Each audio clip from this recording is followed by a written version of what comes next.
सिर्फ weight gain होना और इस तरीके के सिम्टम्स होना ही थायराइड को डिनोट करता है या कुछ अलग लक्षण भी होते हैं? आपने जो कहा कि वेट गेन थायराइड का क्या पहला लक्षण हो सकता है, मेरा आंसर है यस, बट कई बार ये साइलेंट रहता है फॉर इयर्स टुगेदर। अच्छा। हाँ जी। तो जब आपका वेट गेन हो रहा है, आपको थकान हो रही है, आपका मूड जो है वो बिना बात के लिए आप लो फील कर रहे हैं, ये थायराइड के डेफिनेट प्राइमरी लक्षण हो सकते हैं। तो जो सबसे इम्पॉर्टेंट टेस्ट है थायराइड का, अगर आप मुझसे पूछेंगे कि मुझे सिर्फ एक ही टेस्ट कराना है जिससे मुझे पता चलेगा कि मुझे थायराइड है या नहीं है, तो मैं आपको कहूँगी वो है, इसकी वैल्यू जो रहती है वो 0.4 to 4.5 microgram milli international unit per decilitre रहती है। जब ये उससे बढ़ रही है तो आपको थायराइड होने के चांसेस है। बीमारी जो है वो फुल फ्लेजेड में कन्वर्ट हो जाती है थायराइड की प्रॉब्लम, तो आपको लाइफ टाइम मेडिसिन लेनी पड़ेंगी। क्या ये सच में है ऐसा? 100%। In 90% of the cases, like I said, it is a controllable disease. आप कंट्रोल कर सकते हो, आप क्योर नहीं कर सकते। सुबह आपको खाली पेट लेना है और ट्राई करना है आधे से 1 घंटे तक आप ब्रेकफास्ट जो है नहीं कीजिए, खाली पेट पे लेते हैं। हाँ, आप कॉफी ना इंक्लूड कीजिए बिकॉज ये अब्जॉर्प्शन को डीले करता है, जो आपकी एफिकेसी है दवाई की वो कम हो जाती है। जैसे कि सोया, कैबेज, ब्रोकली, इस तरह की जो चीज़ें होती हैं, ये बोला जाता है कि रिस्ट्रिक्ट करना चाहिए, या आपके हिसाब से क्या है सही मेथड? Mega wonderful question. जो हम बात कर रहे हैं ब्रोकली, हम बात कर रहे हैं कैबेज, केल, ये सब क्रूसीफेरस वेजिटेबल्स आती है।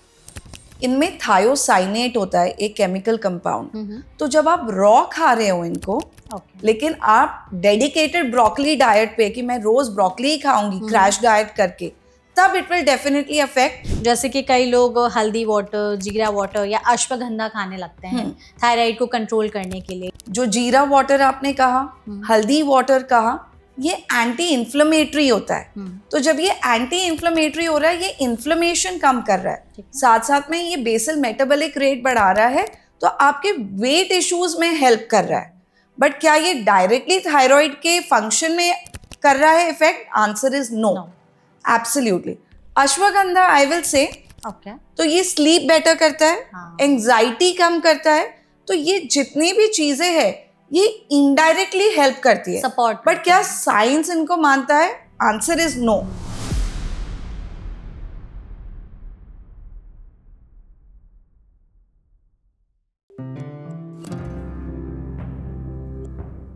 थायराइड हमारी बॉडी का एक छोटा सा ग्लैंड होता है, लेकिन जब ये डिरेंज हो जाए तो बहुत ही ज्यादा परेशानी दे सकता है। लोगों को लगता है कि कई बार बहुत ज्यादा वेट गेन होना, हार्मोनल डिसबैलेंस होना, हेयर फॉल होना, फटीग रहना नॉर्मल हमारी जो दिनचर्या इधर उधर हो जाती है उसकी वजह से हो सकता है, लेकिन कई बार ये बढ़ते थायराइड का सिग्नल हो सकता है। अब ऐसे में आखिर ये बीमारी है क्या, क्यों हो जाती है, इसके पीछे कारण क्या है, हम समय रहते इसके लक्षण कैसे पहचान सकते हैं, सबसे जरूरी चीज कि इसका अर्ली डायग्नोसिस कैसे हो सकता है, क्या सिंपल से ब्लड टेस्ट से हो सकता है, या इसके अलावा भी हमारे पास आज के समय में कुछ नई तकनीकें हैं जो हमें थायराइड के बारे में बता सकती हैं, किसमें ज्यादा कॉमन है, और अगर एक बार हो गया तो क्या लाइफ टाइम दवाइयां चलती हैं। इन तमाम सवालों के जवाब देने की कोशिश करेंगे आज के इस सेशन में, जिसके लिए हमारे साथ जुड़ी हुई हैं डॉक्टर बिमलप्रीत मोहन, जो कि डायरेक्टर और यूनिट हेड हैं रेडियोलॉजी डिपार्टमेंट, डायग्नोस्टिक क्लिनिक और कैपिटल हेल्थ में। तो डॉक्टर, सबसे पहले तो इस सेशन में आपका बहुत बहुत स्वागत है। Thank you Megha. Thank you so much हमारे साथ इस सेशन में जुड़ने के लिए, और हम आपके जरिए कोशिश करेंगे थायराइड के बारे में ज्यादा जो डिस्कस है चीजें वो सारी कर सके, लोगों में अवेयरनेस पहुंचा सके। I will definitely try Megha. बिल्कुल। हम जैसे कि सुनते हैं कि थायराइड जो है वो तभी होता है जब आपका अचानक से वेट गेन होने लगे, गर्दन के पास वाला एरिया थोड़ा चेंज हो जाए, हेयर फॉल ज्यादा हो, फटीग ज्यादा हो। सिर्फ वेट गेन होना और इस तरीके के सिम्टम्स होना ही थायराइड को डिनोट करता है, या कुछ अलग लक्षण भी होते हैं? और एग्जैक्टली हम समझे कैसे कि एक छोटी सी जो ग्लैंड होती है वो थायराइड की, वो हमारी बॉडी में कैसे डिसबैलेंस हो जाती है कि इतनी परेशानियां पैदा करती है? तो मेघा, सबसे पहले मैं आपको बताऊंगी कि थायराइड ग्लैंड जो है, it is a butterfly shape gland जो सिर्फ 4 से 6 सेंटीमीटर का हमारी गर्दन के सामने वाले हिस्से में है। ये सिर्फ 4 से 6 सेंटीमीटर का ग्लैंड आपकी पूरी बॉडी को कंट्रोल करता है।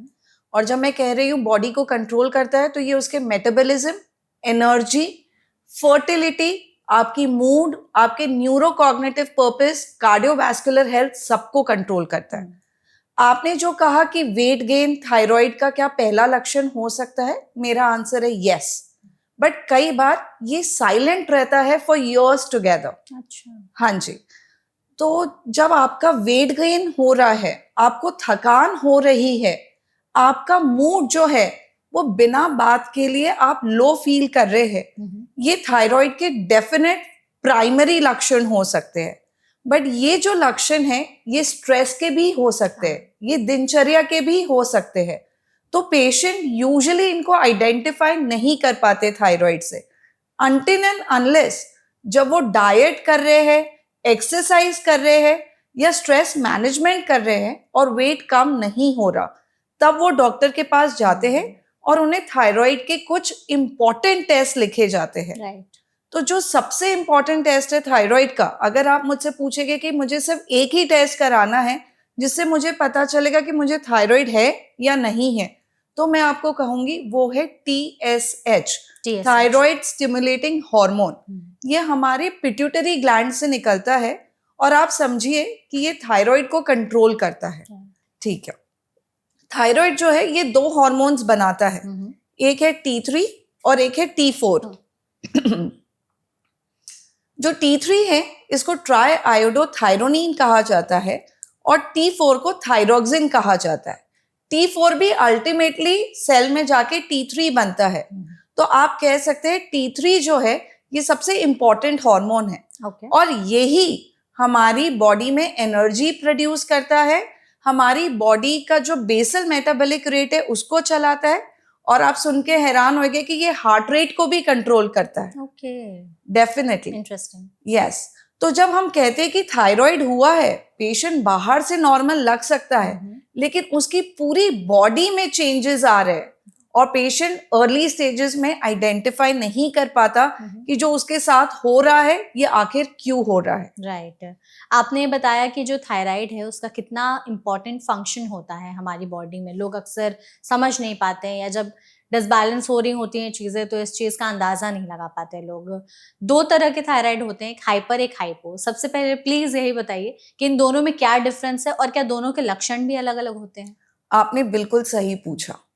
थायराइड 2 प्रकार का होता है, एक हाइपोथायरॉयडिज्म जो आप फिर सुन के हैरान होंगे कि ये इंडिया की 11% पॉपुलेशन को है।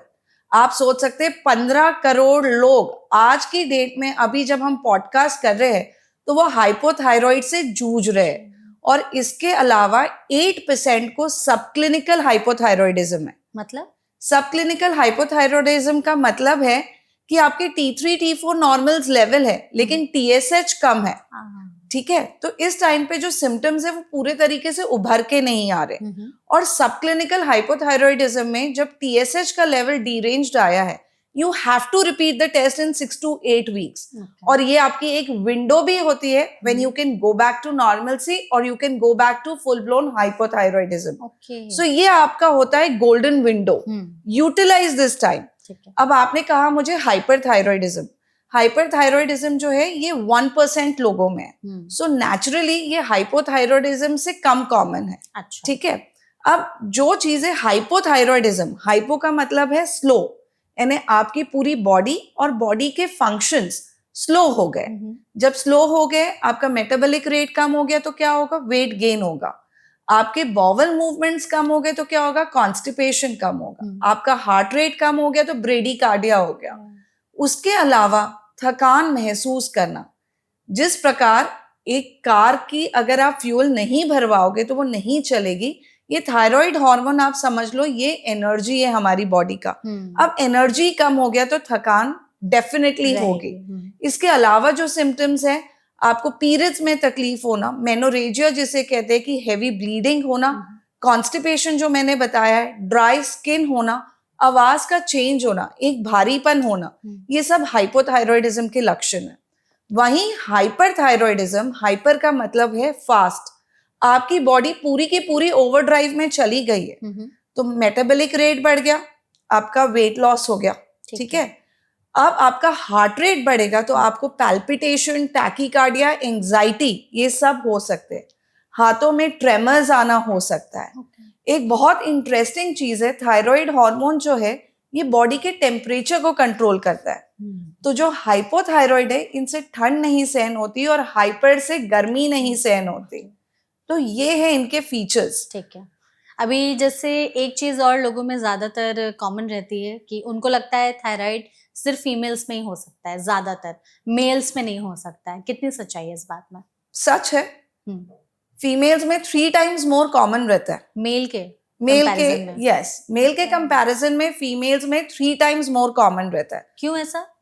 ये इसलिए होता है कि थायराइड क्या है, हार्मोन है, ठीक है, और आपका जो पूरा एक मास्टर ग्लैंड है थायराइड का वो पिट्यूटरी संभाल रहा है जो दिमाग में। अब फीमेल में हर महीने जो है आपके हार्मोन्स बदलते हैं, ठीक है, पीरियड्स की वजह से। डेफिनेटली प्रेगनेंसी होती है उसमें हार्मोन्स बदलते हैं, मेनोपॉज होता है उसमें हार्मोन्स बदलते हैं। जो फीमेल बॉडी में हमने पाया है कि जो हार्मोन्स की इतनी उथल पुथल होती है वो थायराइड को भी कहीं ना कहीं अफेक्ट करती है। That is why it is more common in females. But ये बोलना गलत रहेगा कि मेल्स में नहीं होता। अगर 3 औरतों को है तो एक आदमी को जरूर थायराइड मिलेगा। राइट, तो ये दिक्कत हो सकती है। है। तो दोनों को ही ध्यान रख के चलना है। ये जो आपका पॉडकास्ट है सिर्फ औरतों के लिए नहीं है, ये आदमियों के लिए भी उतना ही इम्पोर्टेंट है, सबके लिए है। अगर आपके घर में किसी फीमेल को है तो आपके लिए भी जरूरी है जानना समझना। मैं आपके एक क्वेश्चन का और एक्सटेंशन चाहूंगी। ये बच्चों में भी पाया जाता है। और आप जान के हैरान होंगे ये नवजात शिशु में भी हो सकता है, न्यूबॉर्न्स में। यस, उसे कहते हैं कॉन्जेनाइटल हाइपोथायरॉयडिज्म। वो माँ से मिले हुए सीधा, जो माँ दवाई ले रही है प्रेगनेंसी में या जो माँ की बॉडी में एंटीबॉडीज बन रहे हैं वो प्लेसेंटा के थ्रू क्रॉस होके नवजात शिशु में जाते हैं और उसे कॉन्जेनाइटल हाइपोथायरॉयडिज्म कहते हैं। अच्छा। दूसरी दूसरी बात, बच्चों को किसी भी प्रकार का अगर रेडिएशन लेना पड़े, जो मलिग्नेंसी है ये 5 साल के बच्चों में कॉमन रहती है पहले, तो जब आप रेडिएशन ले रहे हैं वो रेडिएशन से भी, जब कई बार हेड एंड नेक की रेडिएशन होती है तो थायराइड में भी असर पड़ता है। उससे बच्चे की ग्रोथ जो है वो इतनी नहीं बढ़ती, हाइट नहीं बढ़ती, ठीक है। सो बच्चों में थायराइड जो है ये नवजात शिशु में हो सकता है। जैसे मैंने आपको बताया, नवजात शिशु में कब होता है मेघा? जब माँ ऑलरेडी थायराइड की दवाई ले रही है या माँ को हाइपोथायरॉयडिज्म है तो वो प्लेसेंटा के बैरियर को क्रॉस करके बच्चे में सीधा पहुंच जाता है और बच्चे में ये हाइपोथायरॉयडिज्म शो करता है। ये तो बात हो गई नवजात शिशु की। एक होती है छोटे बच्चों में पाया जाना। कई बार माँ बहुत परेशान होती है कि हम दोनों की हाइट तो ठीक है, माता की और पिता की, लेकिन बच्चे की क्यों नहीं बढ़ रही, छोटी रह गई, बच्चे की हाइट छोटी रह गई, या बच्चे का जो दिमाग है वो इतना तेज क्यों नहीं है। ये वही कंडीशन है जहां पे आपको सिर्फ एक टेस्ट कराना है, TSH, बच्चों में। तो जो हम सोचते हैं कि ये सिर्फ आदमी औरत में है, नहीं, आपको बच्चों में भी थायराइडिज्म को लेके चलना है साथ में। परफेक्ट। आपने टेस्ट की अभी तक इतनी बात की, TSH टेस्ट की, तो हम यही जानना चाहेंगे कि क्या है ये TSH टेस्ट, कौन करा सकता है, कराने का प्रोसीजर, क्राइटेरिया क्या है, सबसे पहले वो बताइए। So TSH is a blood test, thyroid stimulating hormone, जो मैंने पहले ही बताया कि ये पिट्यूटरी ग्लैंड रिलीज कर रहा है और ये आपके पूरे थायराइड ग्लैंड को कंट्रोल कर रहा है, ठीक है। ये एक ब्लड टेस्ट होता है, आप करवाइए। इसकी वैल्यू जो रहती है वो 0.4 to 4.5 microgram milli international unit per decilitre रहती है। जब ये उससे बढ़ रही है तो आपको थायराइड होने के चांसेस है। अच्छा, ठीक है। लेकिन अगर एक बार बढ़ रही है आप इसको दोबारा टेस्ट जरूर करवाइए 6 to 8 वीक्स में फॉर कंफर्मेशन कि बढ़ी है कि नहीं। डेफिनेटली। और जो आप ये 6 to 8 वीक्स का विंडो पीरियड लेके चल रहे, मैं आपको एक ही सलाह दूंगी कि इसमें आप अपना लाइफस्टाइल मैनेजमेंट कीजिए, वेट कंट्रोल कीजिए, एक्सरसाइज कीजिए। मैं डाइट नहीं कहूंगी, मैं बैलेंस डाइट लेने को कहूंगी। वो हम आगे जरूर बात करेंगे कि क्या लेना है क्या नहीं। तो ये सब चीजों से काफी फर्क पड़ जाता है और यही आपका पीरियड है। अगर लेवल ज्यादा नहीं बढ़े हुए तो आप वापस नॉर्मलसी की तरफ जा सकते हैं, या फिर जो अल्टीमेट डेस्टिनेशन है आपका हाइपोथायरॉयडिज्म, वो तो है ही फुल फ्लेजेड उसमें डेफिनेटली। TSH में डी रेंज अगर जो लेवल्स हैं वो हो जाए तो कैसे समझे, कब अलर्ट मोड में जाए, और जो T3 T4 का कॉन्सेप्ट है उसको भी थोड़ा सा एक्सप्लेन कर दीजिए। ठीक है, मैं आपको बताती हूँ।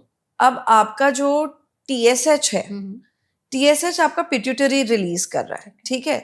जब आपका ग्लैंड नॉर्मली काम कर रहा है तो सब कुछ ठीक है। जब आपका ग्लैंड कम काम कर रहा है तो T3 T4 जो हार्मोन वो रिलीज करता है वो कम हो जाएंगे।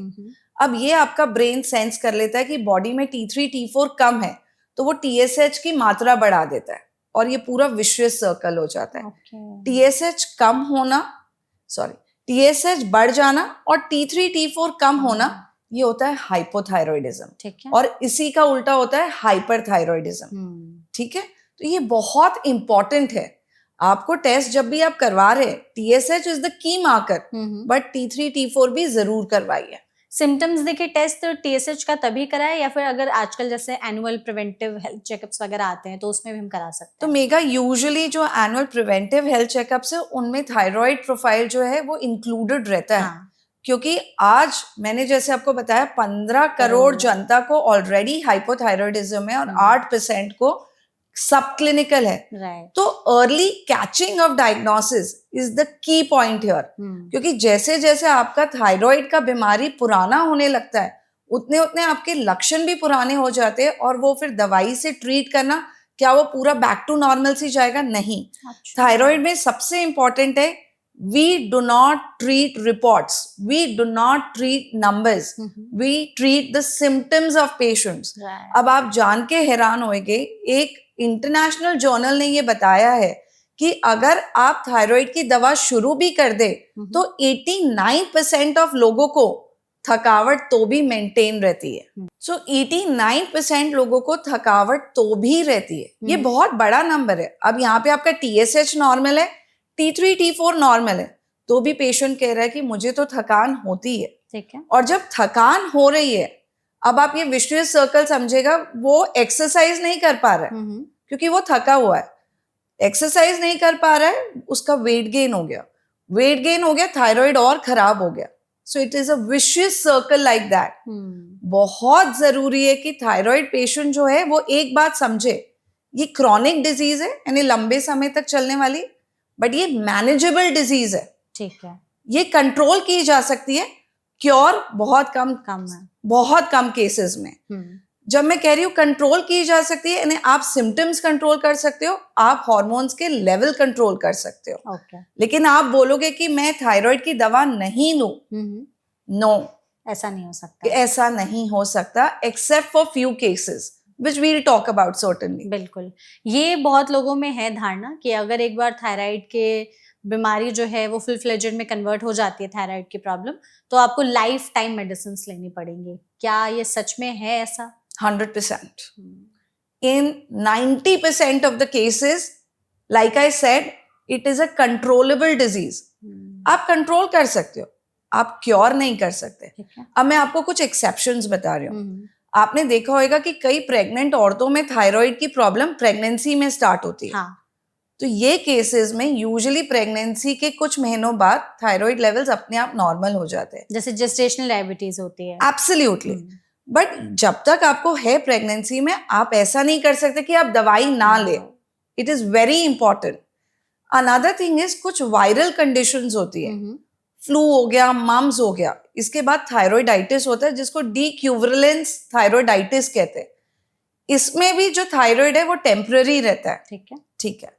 कुछ दवाइयां होती है लाइक लिथियम, जो न्यूरोसाइकेट्रिक डिसऑर्डर्स में यूज होती है। जब आप ये दवाइयां का सेवन लेते हैं तब भी आपको थायराइड की तकलीफ हो सकती है। दवाइयां बंद होने के बाद फिर आप नॉर्मल थायराइड एक्सपेक्ट कर सकते हैं आफ्टर अ फ्यू मंथ्स। सो ये कुछ एग्जांपल्स है जिनको हमारी भाषा में ट्रांजिएंट थायराइडाइटिस बोलते हैं। अच्छा। तो ये केसेस में आपका थायराइड जो है वो क्योरेबल है, but otherwise it is controllable. हम जैसे दवाइयों की बात करते हैं, तो क्या दवाइयाँ बहुत ज़्यादा हैवी डोजेस में रहती हैं कि उसकी वजह से कोई और साइड इफेक्ट हो सकते हैं, या नॉर्मल बिना साइड इफेक्ट वाली रहती है सिर्फ थायराइड को कंट्रोल करने के लिए? तो जब हम दवाई की बात कर रहे हैं, हम हाइपोथायरॉयडिज्म की बात कर रहे हैं। ये जो है ये लीवोथायरोक्सिन रहती है दवाई, T4 जो आपका हार्मोन है, it's a hormone replacement therapy. सुबह आपको खाली पेट लेना है और ट्राई करना है आधे से 1 घंटे तक आप ब्रेकफास्ट जो है नहीं कीजिए, खाली पेट पे लेते हैं। अब जो कुछ चीजें हैं जो लेस रिकग्नाइज्ड है कि आप जो ब्रेकफास्ट कर रहे हैं उसमें आप कॉफी ना इंक्लूड कीजिए, ठीक है? हाँ, आप कॉफी ना इंक्लूड कीजिए बिकॉज ये अब्जॉर्प्शन को डीले करता है, जो आपकी एफिकेसी है दवाई की वो कम हो जाती है। जो आपने कहा क्या इसके लॉन्ग टर्म साइड इफेक्ट्स है, not known, there are no. So हमारे पास कुछ लिस्ट ऑफ फूड आइटम्स है, आप प्लीज बताइएगा कि क्या थायराइड के पेशेंट्स जो हैं ये कंज्यूम कर सकते हैं कि नहीं। जैसे कि सोया, कैबेज, ब्रोकली, इस तरह की जो चीजें होती हैं, ये बोला जाता है कि रिस्ट्रिक्ट करना चाहिए या आपके हिसाब से क्या है सही मेथड? Mega wonderful question. जो हम बात कर रहे हैं ब्रोकली, हम बात कर रहे हैं कैबेज, केल, ये सब क्रूसीफेरस वेजिटेबल्स आती है। इनमें थायोसाइनेट होता है एक केमिकल कंपाउंड। तो जब आप रॉ खा रहे हो इनको, ये आपके आयोडीन अपटेक में इफेक्ट करता है और उसके कारण आपका जो हार्मोनल सिंथेसिस है, जो हार्मोन की बनावट है, वो कम हो सकती है। बट क्या मैंने आज ब्रोकली खाया हफ्ते में 1 बार या हफ्ते में 1 बार मैंने कैबेज खा लिया, पत्ता गोभी, विल इट अफेक्ट? नो। लेकिन आप डेडिकेटेड ब्रोकली डाइट पे कि मैं रोज ब्रोकली ही खाऊंगी क्रैश डाइट करके, तब it will definitely affect, otherwise no. एक और चीज आपने बोली थी सोया।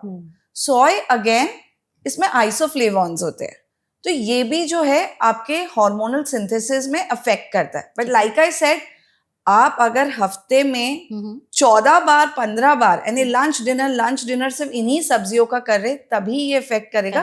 अदरवाइज हमारी नॉर्मल रूटीन लाइफ में इट डजंट अफेक्ट। एक और चीज बोलूंगी, ये जो केमिकल कंपाउंड्स इन दोनों प्रकार की चीजों में है, इनकी मात्रा कम हो जाती है जब आप इनको कुक करके खाते हैं। अच्छा। So don't eat raw, you can have cooked vegetables and then it's all fine. Perfect है। कुछ होम रेमेडीज भी हैं, जैसे कि कई लोग हल्दी वाटर, जीरा वाटर या अश्वगंधा खाने लगते हैं थायराइड को कंट्रोल करने के लिए, या कुछ लोग दवाइयां नहीं खाते, इन्हीं पर ही डिपेंडेंट रहते हैं। ये सारी चीजें हैं प्रैक्टिकल, यूजफुल हैं? No herb can replace thyroid medication. Okay, जो जीरा वाटर आपने कहा, हल्दी वाटर कहा, ये एंटी इन्फ्लेमेटरी होता है। तो जब ये एंटी इन्फ्लेमेटरी हो रहा है, ये इन्फ्लेमेशन कम कर रहा है, साथ साथ में ये बेसल मेटाबॉलिक रेट बढ़ा रहा है, तो आपके वेट इश्यूज में हेल्प कर रहा है। बट क्या ये डायरेक्टली थायराइड के फंक्शन में कर रहा है effect? Answer is no, absolutely. Ashwagandha, I will say there are no randomized controlled trials, for ashwagandha, but at certain places it has been put as neuroprotective substance. Okay. तो ये sleep better करता है, anxiety कम करता है, तो ये जितनी भी चीजें हैं ये indirectly help करती है, सपोर्ट। बट क्या साइंस इनको मानता है? Answer is no. ठीक है, मतलब अगर कोई ले रही, मतलब थायराइड हो गया तो दिस कैन सपोर्ट, बट ये आपको ट्रीटमेंट में इतना इफेक्टिव नजर आएगा? No, you can not replace jeera water और हल्दी वाटर और ashwagandha by thyroid medication, right? You can not do that. हाँ, ये दूसरी चीजों में जरूर हेल्प कर लेता है, ठीक है, इनडायरेक्टली, थोड़ा इनडायरेक्टली। ओके। कुछ और डाइटरी रेस्ट्रिक्शंस है थायराइड के पेशेंट्स के लिए? क्योंकि सबसे बड़ा सवाल यही रहता है लोगों के मन में कि ऐसा तो कुछ हम नहीं खा रहे हैं जिससे हमारे थायराइड्स लेवल और डिरेंज हो जाएंगे दवाइयां खाने के बाद भी, तो प्लीज पहले तो वो बताइए। देखिए, हर वेट गेन थायराइड नहीं है, बट हर थायराइड का पेशेंट वेट इश्यू से जरूर डील कर रहा है। तो जो आपकी डाइटरी रेस्ट्रिक्शंस है वो हमने पहले वाले क्वेश्चन में कवर किए कि क्रूसीफेरस वेजिटेबल्स या soy, eat it cooked, not raw. Okay, then what I would suggest, जो आपको हेल्प करेगा, क्या डाइट में आप ऐसी चीजें इंक्लूड करें जो हेल्प करेगा। तो न्यूट्रिएंट डेंस फूड्स जो होते हैं, घी, आप घी लीजिए, ये आपका मेटाबॉलिज्म बढ़ाएगा। आप प्रोटीन रिच फूड्स लीजिए, और आज आपके पॉडकास्ट के थ्रू बोल रही हूँ, हर थायराइड पेशेंट को ब्राजील नट्स खाने चाहिए। Brazil nuts? यस, 1 से 2। इसमें सेलेनियम होता है। सेलेनियम जो है ये थायराइड के फंक्शन में हेल्प करता है। आप जो है सबसे इंपॉर्टेंट है आयोडीन, तो आयोडाइज सॉल्ट लीजिए प्लीज। और आयोडाइज सॉल्ट जो है, लेकिन ऐसा नहीं है कि आपको बीपी की दवाई लेनी पड़ रही है तो भी आप अपने सैलेड पे नमक डाल के खा रहे हैं, नहीं। जो आप अपना दाल सब्जी में डाल के खाते हैं वो काफी है। ओके। सो आज हमने बताया है कि आयोडीन और सेलेनियम ब्राजील नट्स में पाया जाएगा, फिश में पाया जाएगा, एग में पाया जाएगा, डेयरी प्रोडक्ट्स में पाया जाएगा, ये खा सकते हैं डेफिनेटली। परफेक्ट। आपने जैसे एक चीज कही थी कि दवाई अगर ले रहे हैं तो उसके साथ में कॉफी ना पिए। कुछ ऐसी और चीजें हैं कि अगर हम थायराइड की मेडिसिन ले रहे हैं तो उसके साथ में हम कंबाइन ना करें। अक्सर लोगों की आदत होती है, तो दवाइयों को लेने का सही तरीका क्या है? थायराइड की कौन सा समय सबसे इफेक्टिव होता है कि इस समय लेंगे तो ज्यादा फायदा पहुंचेगा? आप अर्ली मॉर्निंग ले लीजिए, एक टाइम सेट कर लीजिए, Okay. ताकि आपका जो थायराइड ग्लैंड है वो सर्केडियन रिदम में आ जाए कि उसका जो हार्मोन का स्टोरेज है, जो उसको हार्मोन्स देने हैं बॉडी को, वो आप 5 बजे, 6 बजे, 7 बजे, 8 बजे अपनी दिनचर्या के हिसाब से फिक्स कर लीजिए। सुबह उठते से ले लीजिए। फिर मैंने जैसे कहा था, आधे से 1 घंटे तक आप कुछ भी मत लीजिए, no breakfast, it has to be empty stomach. Coffee आप जरूर अवॉइड कर सकते हो क्योंकि वो अब्जॉर्प्शन में इन्वॉल्व करती है। So that is the only thing, otherwise it is a very safe drug. Take it and live a normal life, as much normal as possible. ठीक है डॉक्टर, हमने जो अभी तक बातचीत की है थायराइड के बारे में, उससे आई एम श्योर हमारी ऑडियंस को काफ़ी ज़्यादा हेल्प मिली होगी। आपने हमें बहुत ही इजी लैंग्वेज में हर चीज़ को समझाया, बताया। हम जैसे बात कर रहे थे कि डायग्नोसिस कितना ज़्यादा ज़रूरी है थायराइड का, क्योंकि अगर हमने उसको अर्ली डिटेक्ट कर लिया तो 6 से 8 हफ्ते का गोल्डन पीरियड है जिसमें हम उसको नॉर्मल ला सकते हैं, अदरवाइज वो फुल फ्लेजेड थायराइड में कन्वर्ट हो सकता है। हमने एक ब्लड टेस्ट की बात की। इसके अलावा इसमें आज के समय में कुछ नई तकनीकें आई हैं, खास करके रेडियोलॉजी की काफ़ी ज़्यादा बातचीत होती है, तो इसका कैसे थायराइड में रोल है, उसको थोड़ा सा बताइए। So this question really interests me because I'm a radiologist. So the thing is, American Thyroid Association ने ये बात बहुत क्लियर की है कि अल्ट्रासाउंड जो है वो सिलेक्टिव और क्या पर्पस के लिए यूज होना चाहिए। ठीक है। तो जिनमें आप नोड्यूल पाए, ठीक है, आपको गर्दन में यहाँ पे बीच में कोई ऐसी गांठ दिखे, उनमें अल्ट्रासाउंड जरूरी है। जैसे हमने कहा कि थायराइड जो है जेनेटिकली ड्रिवन होता है, तो जिनकी फैमिली हिस्ट्री है मलिग्नेंसी की, थायराइड कैंसर की, उनमें जरूरी है। अब आपको एक गांठ है जो बहुत समय से एक मटर के साइज की है और 6 महीने में वो बढ़ के 2 से 3 सेंटीमीटर हो गई। ऐसे केसेस में अगेन रेडियोलॉजी का बहुत बड़ा रोल है। अब अल्ट्रासाउंड जो है ये हमें रियल टाइम असेसमेंट बताएगा कि आज की डेट में अभी में आपका थायराइड का स्ट्रक्चर क्या है, उसमें कोई नोड्यूल तो नहीं है, उसका ब्लड सप्लाई क्या है, कॉस्ट इफेक्टिव है, पॉकेट फ्रेंडली है, कोई आयोनाइजिंग रेडिएशन नहीं है। तो जब पेशेंट एक रेडियोलॉजिस्ट के पास जाता है ना, उसे रेडिएशन का डर रहता है, but ultrasound is very safe. और अल्ट्रासाउंड में एक आप बोलेंगे टायरैट्स करके रीडिंग होती है जो आपको एग्जैक्टली बताती है कि आप कहाँ स्टैंड कर रहे हो। एक चीज होती है बिनाइन यानी नॉन कैंसरस, एक चीज होती है मैलिग्नेंसी यानी कैंसरस। तो अर्ली डिटेक्शन ऑफ कैंसर के लिए जो थायराइड में कॉमन है, radiology plays a very important role. सबसे पहले तो हो गया मोडालिटी हमारा अल्ट्रासाउंड, ठीक है। उसके बाद अगर आपको नोड्यूल निकल आता है तो दूसरी चीज है ultrasound guided FNAC, which is fine needle aspiration cytology. आप टिश्यू का एक टुकड़ा निकालते हैं, लैब भेजते हैं, वहां से आपको रिपोर्ट आ जाएगी कि वो एग्जैक्टली क्या है, कैंसर तो नहीं है। थर्ड थिंग होती है आपकी cross sectional imaging, CT scan हो गया। यूजुअली एमआरआई नहीं, सीटी स्कैन करते हैं। जब थायराइड बहुत ज्यादा बढ़ जाता है, जिसे हम गॉइटर कहते हैं, आप सुन के हैरान होंगे कि कई बार वो छाती तक एक्सटेंड हो जाता है और तब हमें सीटी स्कैन की बहुत जरूरत होती है कि वो कहाँ तक जा रहा है, छाती में, चेस्ट में। प्लस अगर आपको थायराइड कैंसर निकल आता है तो another important investigation is PET scan, कि वो कहीं और तो नहीं फैला हुआ है। ठीक है, तो ये इंपॉर्टेंट स्टडीज होती है। और एक और होती है radionuclide, that is scintigraphy technician study. Again that is important जहां पे आपके TSH लेवल कम होते हैं। ठीक है। सो रेडियोलॉजी में अगर कुछ एडवांसमेंट आया है in past few years related to thyroid studies, एक होती है स्टडी इलास्टोग्राफी। वो हमें टिश्यू स्टिफनेस बताएगा। अगेन अल्ट्रासाउंड वाली ही मशीन से कर सकते हैं हम लोग। उसमें एक नया सॉफ्टवेयर होता है और उसमें हमें पता चलता है कि ये जो थायराइड नोड्यूल है ये बिनाइन है कि मलिग्नेंट है। No radiation, pocket friendly, very good study. तो ये रेडियोलॉजी की कुछ स्टडीज है जो पॉकेट फ्रेंडली भी है और टाइम पे आपको कैंसर डिटेक्ट करने में बहुत यूजफुल है। बिल्कुल, इसीलिए हम बोलते भी हैं कि मेडिकल साइंस में आजकल जितनी एडवांसमेंट्स हो रही है उससे बीमारियां जल्दी कैच भी होती हैं, सो दैट आप अपने ट्रीटमेंट पर भी जल्दी जा सके, सिम्टम्स भी ज्यादा बढ़े ना और आपको परेशान ना करे। Thank you so much. अभी तक आपने जो चीजें हमें बताई वो आई एम श्योर बहुत ही ज्यादा सबके लिए हेल्पफुल होंगी, खासकर उन लोगों के लिए जो थायराइड से जूझ रहे हैं।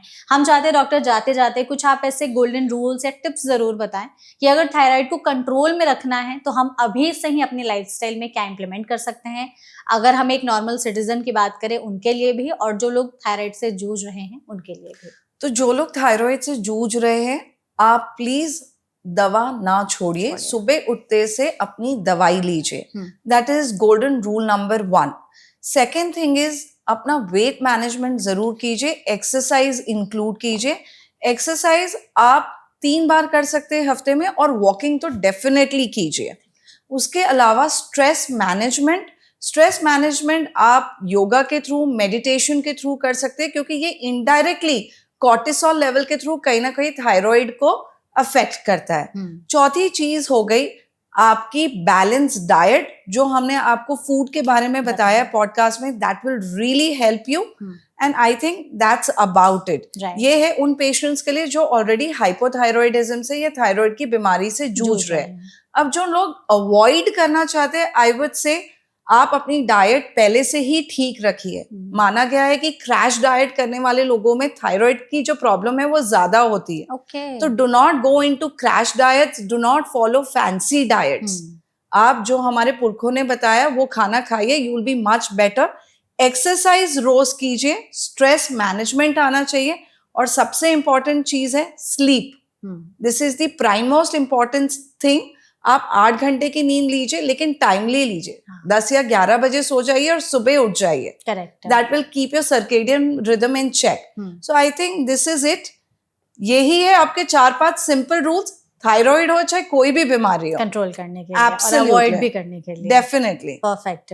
Thank you so much doctor हमारे साथ इस सेशन में जुड़ने के लिए और इतनी वैल्यूएबल इन्फॉर्मेशन हमारे साथ शेयर करने के लिए। आपने हमें इतने सिंपल लैंग्वेज में थायराइड के बारे में हर एक डिटेल बताई, समझाई, जो सभी के लिए बहुत ज्यादा मददगार साबित होगी। I hope you enjoyed the session. Definitely Megha, it was a pleasure and I hope the audience benefits from it. Right, thank you so much. Most welcome.